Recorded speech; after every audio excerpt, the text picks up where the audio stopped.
Salut les prévoyants, salut les voyageurs, salut à tous. Alors aujourd'hui, je vais vous faire un petit rétex sur le Woksung KGQ10H que je vous avais rapidement présenté durant un live et qui est la radio que j'ai fini par choisir pour mon petit périple avec le sac à dos et la tente. Donc c'est une radio très intéressante, donc de la marque Woksung. Le prix n'est pas forcément donné, on est à plus de 200 € l'appareil, mais c'est un appareil d'assez bonne qualité, hein. Je trouve que Woksung, pour du matériel chinois, font de très très bonnes choses et c'est vraiment fiable dans le temps. Premier avantage de l'appareil, ça va être le fait que l'appareil soit étanche. Ça, c'est d'après moi vraiment indispensable. Bah, c'est parfait, regardez, il pleut. Là, je suis en pleine garrigue dans le Gard. Donc c'est un appareil IP67. On va pouvoir l'immerger dans l'eau pendant à peu près 30 minutes à, je crois, 2 mètres de profondeur. Donc idéal pour tout ce qui va être la montagne, les zones désertiques, le nautisme et toute activité en extérieur. Voilà, c'est vraiment déjà un paramètre qui, d'après moi, n'est pas du tout à négliger. Ensuite, on va être sur un appareil très robuste avec un double PTT. On a un bouton d'appel d'urgence, le volume au-dessus, une LED. On va pouvoir avoir une double veille, enfin un double VFO. En tout, on va pouvoir veiller 3 fréquences en simultané, c'est vraiment pas mal. On est sur un appareil qui, au niveau de l'ergonomie, reste assez similaire aux autres radios que vous connaissez, hein. Un clavier, menu, en haut, en bas, le volume, les canaux. On est sur de la prise SMA. SMA la même que sur les Baofeng UV5R, donc la connectique sur la radio c'est du mal. On est sur une prise son en Kenwood, hein, comme on a l'habitude d'avoir. Les boutons sur le côté sont reprogrammables. On a une prise de rechargement en USB-C. Alors je vais faire attention avec la pluie. Vous voyez que c'est en USB-C ici. Donc c'est étanche. Alors il y aura un petit défaut là-dessus, hein, faites quand même attention, je vous en reparlerai après. Au niveau des fréquences couvertes, on va pouvoir faire la bande des 6 mètres, le 50 mégas en émission réception, donc là par contre il faut la licence radio amateur. On va pouvoir faire la bande aéronautique uniquement en réception, donc en AM, on va pouvoir activer le mode AM. Ensuite on va pouvoir faire bien sûr la bande traditionnelle VHF, hein, 145-500 et toutes les autres fréquences, donc maritime, montagne, parapente, tout ce que vous voulez, il n'y a pas de souci, ça le prend. Ça va jusqu'à 174, hein. Voilà, on peut monter jusqu'en haut. Donc on peut écouter même d'autres types de réseaux. Ensuite, on va pouvoir faire la bande des, comment ils appellent ça, la bande des 2,5 mètres, je crois. Donc le 220 à 225. Mais pour nous, ça n'aura aucun intérêt. Ensuite, on va pouvoir faire 350 mégas, le 446 par exemple, 433, il n'y a aucun souci. On peut monter jusqu'à, je crois que c'est 900 mégas.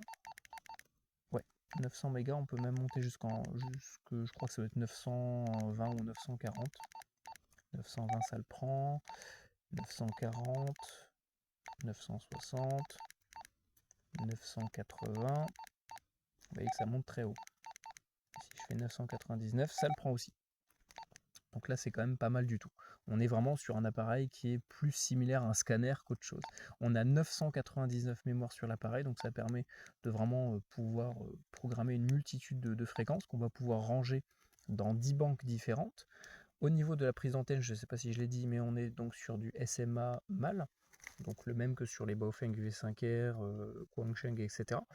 Au niveau du choix d'antenne, j'ai choisi l'antenne, je crois que c'est celui du TalkPod A36, qui est vraiment une très bonne antenne, très flexible. J'ai pas gardé celle d'origine, parce que je suis pas forcément fan. Et deuxième antenne, une antenne télescopique pour faire VHF, UHF avec plus de puissance. Les autres avantages, on a 4 niveaux de puissance réglables, donc de 1 W à 5-6 watts à peu près. Donc ça permet d'économiser la batterie en cas de besoin ou d'augmenter la puissance à fond si on veut porter loin. On a bien sûr le scrambler, on a une triple veille. Vous voyez que là il y a le petit voyant C pour call. Donc en fait c'est un canal d'appel, en gros ils appellent ça. On a également le mode WX pour l'Amérique, donc c'est les fréquences de météo, d'alerte NOAA, mais ça on s'en fout. On peut changer les couleurs, il n'y a pas de souci. On peut donc le mode triple veille qui vraiment moi m'intéresse. À quoi il sert? Ça sert, eh bien, en plus de veiller les deux fréquences qu'on a sur l'écran, de veiller une troisième fréquence en parallèle. Un peu comme sur les VHF marines, où ça va veiller le 16 en permanence. Donc là, par exemple, moi si je pars en rando, eh ben, je vais me mettre par exemple sur le canal 7.7 Radio Rando Montagne, le canal 8 canal d'appel, et en triple veille, je vais par exemple, si je suis en bord de mer, régler le 156-800 ou le 145-500 si je suis dans les terres, ou le canal E si je suis dans la Haute-Savoie. Donc ça me permet comme ça de veiller trois fréquences en simultané et donc d'augmenter, on va dire, un peu la sécurité ma sécurité et de pouvoir entendre un maximum de communication dans mon environnement sans avoir le mode scan à lancer ou quoi que ce soit. Ça, c'est vraiment ultra important et c'est pour ça que j'ai voulu partir sur également une radio avec un double PTT. Parce que là, on n'a pas à se prendre la tête à changer de VFO. Est-ce qu'il faut que je monte? Est-ce que je suis sur en haut ou en bas? Si j'ai reçu et que je transmets, sur quel VFO ça va transmettre? Ça, c'est un truc tout con, mais si vous faites pas gaffe, ça va faire n'importe quoi et ça va être galère. Là, je l'ai programmé pour que le PTT du haut, ça transmet en haut, le PTT du bas, ça transmet en bas, point barre. C'est pas plus compliqué que ça. On est sur quelque chose de très simple. Je peux mettre la radio à ma ceinture, plutôt sur les sangles de mon sac à dos. J'ai pas besoin de regarder l'écran. Je peux naviguer, marcher, faire ce que je veux sans avoir à regarder ma radio. Et je sais que si j'appuie en haut, ça transmet en haut. Si j'appuie en bas, ça transmet en bas, point barre. C'est super efficace et franchement, il y a très peu de radios qui ont un double PTT, donc rien que pour ça déjà j'adore cette radio. Donc elle est étanche, hein, vous voyez que là elle est dans la flotte depuis, depuis déjà une bonne demi-heure et il n'y a aucun souci. Elle a passé plusieurs jours sous la pluie, mais dès que je vous dis sous la pluie, c'est vraiment sous la pluie, il n'y a aucun problème, elle tient le choc, il y a pas de souci. Il y a juste le haut-parleur lorsqu'il prend l'eau, bah, il perd un peu en volume, en puissance, donc c'est normal, hein, sur toutes les radios ça fera ça. Il faut juste souffler un petit peu dedans et ça revient à la normale, il n'y a aucun problème. La batterie, on est sur du 2600 mAh, hein, si je ne me trompe pas, donc c'est vraiment pas mal. On peut tenir, allez, facile 3 jours en veille permanente sur la radio, il n'y a aucun problème. La batterie est vraiment très très costaud. On peut afficher le voltage ou alors l'icône de batterie. On peut afficher plein de modes différents pour bien, la batterie. Vous avez deux types de menus différents. Un menu rapide où vous allez programmer vraiment les trucs de base. Vous avez également le scrambler. Vous avez tout un tas de fonctionnements. Vous pouvez renommer les fréquences directement, enfin les mémoires directement sur l'appareil. Donc là c'est le menu rapide. Vous avez un deuxième menu caché si vous restez appuyé. Là vous allez programmer un peu plus en profondeur la radio sur des réglages un peu plus précis, on va dire. Vous voyez que vraiment vous avez tout un tas de réglages. En fait, tout ce que vous allez programmer sur le logiciel, vous allez pouvoir le programmer par ce menu-là. En fait, hein. Il faut comprendre que cette radio peut être totalement utilisable sans logiciel de programmation et ça, c'est vraiment, vraiment top. Donc le bouton d'urgence, hein, si vous restez appuyé, ça déclenche une sirène comme sur le Baofeng UV5R. Moi, au-dessus, je trouve que c'est très bien, ça évite de faire des fausses manips avec les PTT. On a le mode radio FM normal aussi, hein. Il n'y a pas de souci. Qu'est-ce que je peux dire dessus sur cette radio? Non, vraiment, vraiment nickel. Moi, elle me suit partout. La deuxième batterie est dans le sac à dos, c'est ma batterie d'urgence. Au niveau de la charge, c'est très rapide, hein. La radio peut encaisser jusqu'à 1,5 A en entrée, donc c'est vraiment pas mal comparé par exemple au Kenwood THD 75 qui monte à 300 mAh, ce qui est vraiment médiocre. Là, en fait, je la mets en charge, allez, disons qu'en peut-être 3-4 heures, avec mon powerbank ou un panneau, la charge est complète et ma radio est totalement chargée et opérationnelle. Lorsque je la charge, j'ai pas remarqué de bruit parasite sur la réception VHF, UHF, il n'y a pas de problème. Par contre, la radio n'est pas équipée de GPS, à l'inverse du Kenwood du Woksung KGQ10G, mais pour le moment, la version G, donc GPS, on ne peut pas la débloquer sur les fréquences en dehors des fréquences GMRS, FRS, MURS américaines. Donc j'attends les mises à jour pour basculer sur la version G, mais sinon c'est vraiment les mêmes radios avec les mêmes fréquences et c'est vraiment la même chose. Voilà, donc moi qu'est-ce que je peux vous dire? Bah, écoutez, au niveau de la qualité, même au niveau de la qualité audio, j'en ai pas parlé, elle est vraiment très bonne, le micro est vraiment excellent. Le squelch est vraiment très, très sensible, voire même trop sensible. C'est vrai qu'au début, moi, j'avais réglé le squelch à 1, bah, je l'ai redescendu à 1 hier, mais j'ai dû le mettre à 2 parce qu'il est même trop sensible et selon les environnements, des fois le squelch va s'ouvrir temporairement et ça peut être casse-pied parce que ça va faire des petits grésillements. Donc voilà, le squelch sinon voilà, nickel. Il n'y a pas de souci là-dessus, c'est vraiment très sensible, même lorsqu'il y a des grosses variations de signaux. La modulation est très bonne, vraiment radio excellente. Maintenant, je voulais vous parler d'un usage, par exemple en Haute-Savoie. J'ai pu, grâce à cette radio, pour la première fois, déclencher le réseau Canal E, donc Canal Emergency en 161 300, pardon, avec le CT 123.0. Donc ça, c'est que pour la Haute-Savoie, une partie de la Suisse et une partie de l'Italie.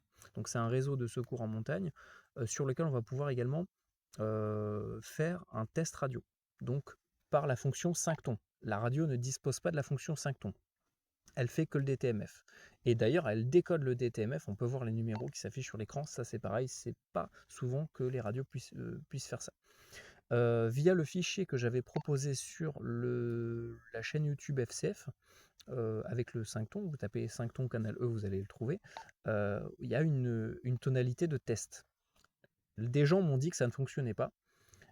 Sur cette radio-là, avec mon téléphone, sur YouTube, avec le fichier audio, en balançant les trames 5 tons, je crois que c'est 51035 le test, eh bien j'ai réussi à déclencher le mode test sur le réseau canal E et j'ai eu la réponse vraiment nickel, fort et clair. J'étais vers Grès, donc j'étais quand même assez loin de la montagne. J'ai reçu le relais plein pot, ça passait super bien et le relais m'a bien reçu. Il a bien reçu les trames 5 tons. Et voilà, donc je sais qu'avec cette radio-là, moi je peux rentrer sur le canal E. En fait, avec toutes les radios, hein, vous allez pouvoir rentrer dessus, mais j'ai réussi, donc je suis content. Je vous en parle parce que je suis content d'avoir réussi avec cette radio-là. J'ai réussi voilà, à activer le mode test sur le réseau Canal E avec mon petit Woksung et le fichier audio que j'avais créé. Moi, rien à dire, je n'ai pas remarqué de bug particulier, aussi bien dans les menus que dans le mode scan ou n'importe quoi, vraiment nickel. Vraiment la radio, il y a quasiment aucun bug hein, dessus. Vraiment, c'est pas des conneries. J'ai pas fait de mise à jour de firmware ou quoi que ce soit, vraiment la radio telle quelle, nickel. Le seul petit défaut, mais ça c'est normal, ça va pas être. C'est vraiment le seul que je trouve. Non, il y en a deux, et les deux sont en lien avec la batterie. Lorsque la batterie va descendre à peu près 7 volts, eh ben, elle va se décharger beaucoup plus rapidement et elle va d'un seul coup se passer en mode plus de batterie. Mais c'est normal parce que bah, moins on a de puissance, plus ça va tirer en énergie et donc la batterie va se vider encore plus vite. En fait, c'est un cercle vicieux. Mais voilà, j'ai remarqué que lorsque la batterie commence à être vraiment vide, elle va très vite se décharger et vous allez très vite vous retrouver à plat. Donc faites très attention à ça, surtout si vous mettez la radio FM. Voilà, si vous avez la musique en permanence, ça va vous bouffer beaucoup de batterie parce que vous allez avoir en même temps la veille des fréquences, plus la musique, les haut-parleurs, enfin, ça va vraiment vous bouffer beaucoup de batterie. Donc le seul défaut que j'ai trouvé, c'était ça, c'est que ça se décharge très vite à la fin, mais c'est pas grave. Parce que si on est vigilant avec le voltage, bah, on est censé recharger notre batterie avant que ça soit à plat. Et si vous êtes intelligent, vous avez une deuxième batterie en backup. Deuxième problème, c'est que un soir, j'ai mis en charge ma radio, donc sur mon powerbank, hein, pour que le lendemain ça soit opérationnel, sauf que c'était dans un environnement très très humide, pluvieux, et en fait, bah, lorsque vous enlevez le caoutchouc, lorsque vous ouvrez le caoutchouc, comme là, et ben en fait la radio elle est plus étanche. On est d'accord que c'est le caoutchouc qui fait l'étanchéité. Mais le souci c'est que pour la recharger, bah, il faut enlever le caoutchouc. Et si vous rechargez votre radio dans un milieu humide et que vous enlevez le caoutchouc, eh ben la radio n'est plus étanche et donc l'humidité arrive à rentrer dedans. Donc en fait le lendemain il faisait assez chaud comparé à la nuit, hein.